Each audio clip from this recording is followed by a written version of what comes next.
Hello. Today on our series on Africa's business leaders, we're in conversation with Dr. Vumile Msweli, the Chief Executive Officer of Hesed Consulting. She's a distinguished businesswoman, an international speaker, and renowned career coach with a rich background in operations, finance, and strategy across various sectors. Under her leadership, Hesed Consulting has emerged as a Pan-African leader in personal development, offering services in coaching, recruitment, training, and public speaking. Dr. Msweli, thanks so much indeed for joining us on the BRICS Africa channel. Thank you so much for having me, Peter. Let's begin perhaps with some insights you can share regarding your professional journey and maybe some experiences that ultimately led you to where you are today, forming Hesed Consulting. So, Peter, I was very fortunate to have an extremely accelerated career, and I found myself at the age of 24 a young executive. And I was looking around the room, and I found no one who looked like me, had my background, was African, and in essence, I decided there and then that I needed some help. I reached out and I said, "Can I get some support?" And I was told, "We'll get you a coach." The coach had no idea what it meant to be in the boardroom, to be a young executive, to be African, and to have my experiences. And kept on saying, I can imagine. And then I imagined that I'm going to need someone who can actually help me, not just theoretically, but through practical experience. And that's how I decided to start Hesed Consulting, which of course has subsequently grown, and we work in the human capital space. Let's talk a little bit then about Hesed. What are the core values and the mission that drives Hesed, particularly in its operations across Africa and beyond? One of our core values is African excellence, and we call it African excellence because excellence is a global phenomenon that everyone aspires to, but African in that we keep people at the center of what we do through the philosophies of Ubuntu. So recognizing that we are because others are. So that for us is very, very important. Our mission is quite simple. We help people accelerate their careers. We help organizations be able to understand their people through the trends as they shift in the human capital space. And we work on three pillars: attract, retain, and grow. Attract, helping organizations attract the right talent across the continent. Retain by focusing on things like employee wellness, and grow through training and coaching. So that's across the continent that we really, really try to live by those pillars. When it comes to coaching, what do you think our leaders on the continent are most in need of? I think it's authenticity. And I say this because what we're finding on the continent, if you look in the political space, people might have gone in with the right intentions, but they get into a system that's a little bit challenging and they find that their character starts to change as well. So I think authentic leadership is a key pillar. I think that authentic leadership in the space of the private sector is becoming more and more important and critical as we start finding that Gen Zs are coming into the environment. It's the first time in history we've got five generations in the same space. So by being authentic, we're able to connect one human to another as opposed to one agenda to the next. Maybe give us an example of an instance where Hesed Consulting has significantly impacted an individual and organization that you can remember. I think one of my favorite stories is definitely in the space of Google. We did a women's program, and having women who are in tech, which already is a rare phenomenon, come back and say the conversations we had fundamentally transformed how I showed up. And the second one, where it was particularly an individual, we had the privilege of coaching the Ban Ki-moon Foundation, of course, the former Secretary General, young women in Congo. And she decided to fundamentally pivot what she was doing. And her business has grown and her confidence has grown. So I think that's those passionate stories that really inspire us to continue doing what we're doing across the continent. So over time, you've received a number of awards and accolades. Africa's 40 under 40 and Guardian's top 200 young South Africans. How do you think these awards have influenced your career and perhaps, I don't know, guided you in your vision for Hesed Consulting? I think awards are funny things, right? You are in a space where people are recognizing what it is that you're doing. And it's almost that pat on the back to say, keep going. And I think that's what they've done for me and Hesed. They've definitely inspired me to grow our footprint on the continent of Africa. Of course, we are in spaces in the east, as well as the west of the continent, as well as south, but we really are lacking in the central part of our continent. So I think that having an impact there is going to be critical for us in the future. Because if we think of Africa, they say 40 under 40 in Africa, that's 54 or 55 countries, depending on how you're counting it. And I think for me, being able to influence the regions is going to be very, very important. And I think that's helped shift, in essence, what our vision is for Hesed. And I think that's one of the reasons we even started the Africa Career Summit. We'll talk about the Africa Career Summit just now. It's sad that I actually even have to ask my next question, but it is one of those realities, not just in the world, but on the continent in particular. For Black women, your journey in terms of the work that you do, I'm sure you've had a number of challenges just because you're a Black woman. Tell us a little bit about that and how you've been able to navigate those challenges. So it's interesting. So the context is often in the country, right? So living in South Africa in a space where we have Black economic empowerment, often when you achieve or you are able to do something successfully, everyone assumes it's because the legislation helped you, not that you as an individual are worthy of working hard to get into those upper echelons. And then when you walk into certain spaces, of course, your gender then plays a role where people feel it's okay to make certain advances because you are a woman. And I've had to do some very strange things. I remember getting to the space where I'd get a fake wedding ring. So to sort of deter people from thinking that they could engage me in that manner, but I'd want them to engage my brain as opposed to my gender. What's it like managing a multi-country business, different cultures, locations, particularly across Africa? Describe for us what kind of leadership maybe is required to manage different kinds of people. It definitely is exhausting. But what's critical for me, what has been critical for me is every country I have built a business in, I've had the opportunity and privilege of living there for an extended period of time. So it allowed me to get not just the desktop research, but the in-person nuances of the culture, what works, what doesn't work. And it requires you to be a very agile leader. So, I arrive in Nigeria for the first time trying to build the business, and people found me to be too soft spoken. And then I raise the volume and how I show up and being a little bit more boisterous, and that doesn't work in Rwanda. Then I'm far too loud. So the ability to still be authentically you and your messaging while dialing up what's required to be successful in the cultural nuances has been critical for me.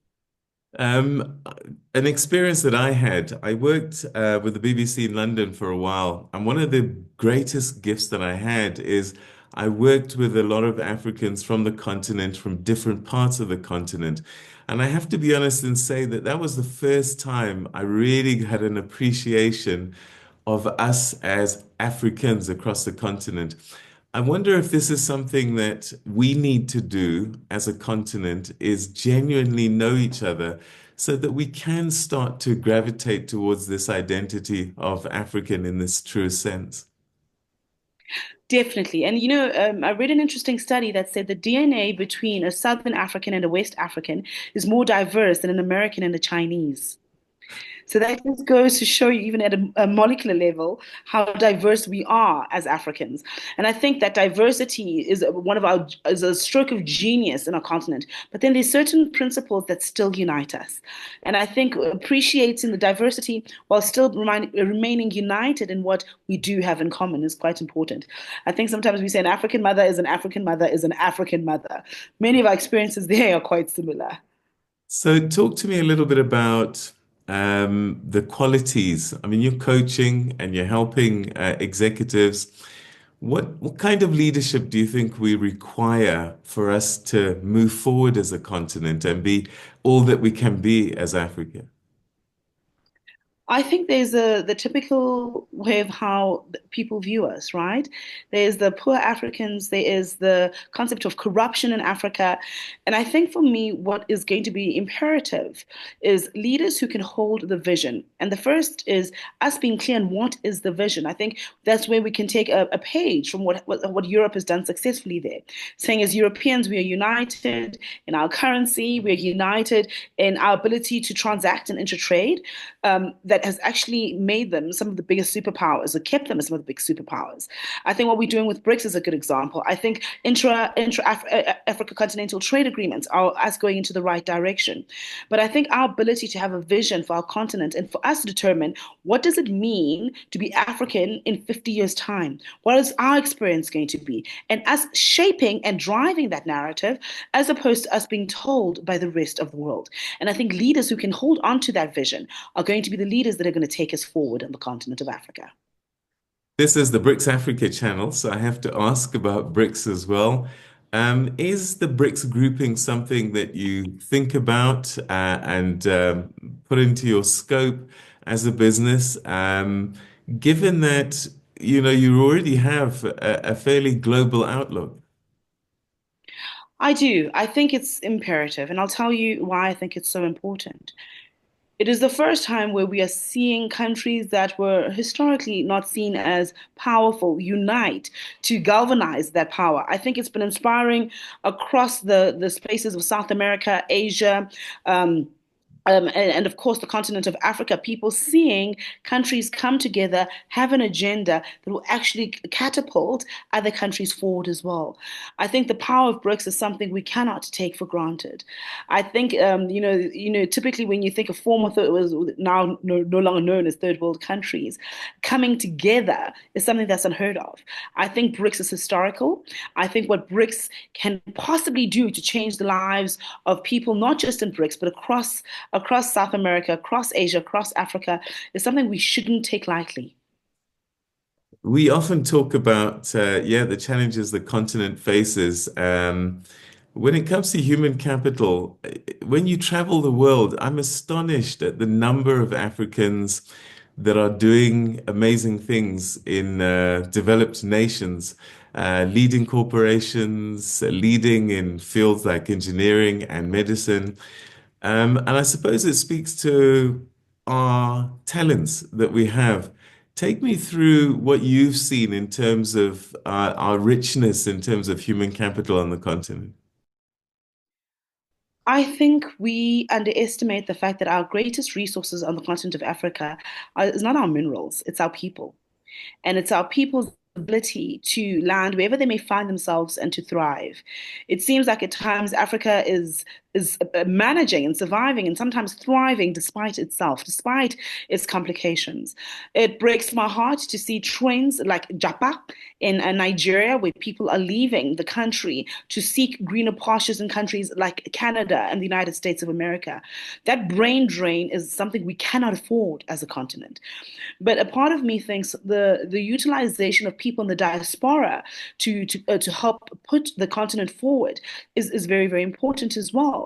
We're seeing that some of the largest numbers of people giving back money into the country, like in Egypt. So they're able to utilize that to shift a lifestyle. But I'm not wanting direct investments from Africans in the diaspora. I'm wanting Africa to be able to have its own ability to contribute to people in the diaspora as well, like what we're seeing in Ghana. So I think it's very important that we are aware that if we're able to create the right environment, our greatest assets will stay with us.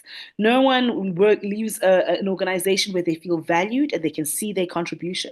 And I think it's a reflection of ourselves as Africans. Say, are we valuing what we bring to the table? And are we creating an environment where young people don't feel the need to rush off to Europe or America, but can stay in the continent and actively contribute to making our continent better?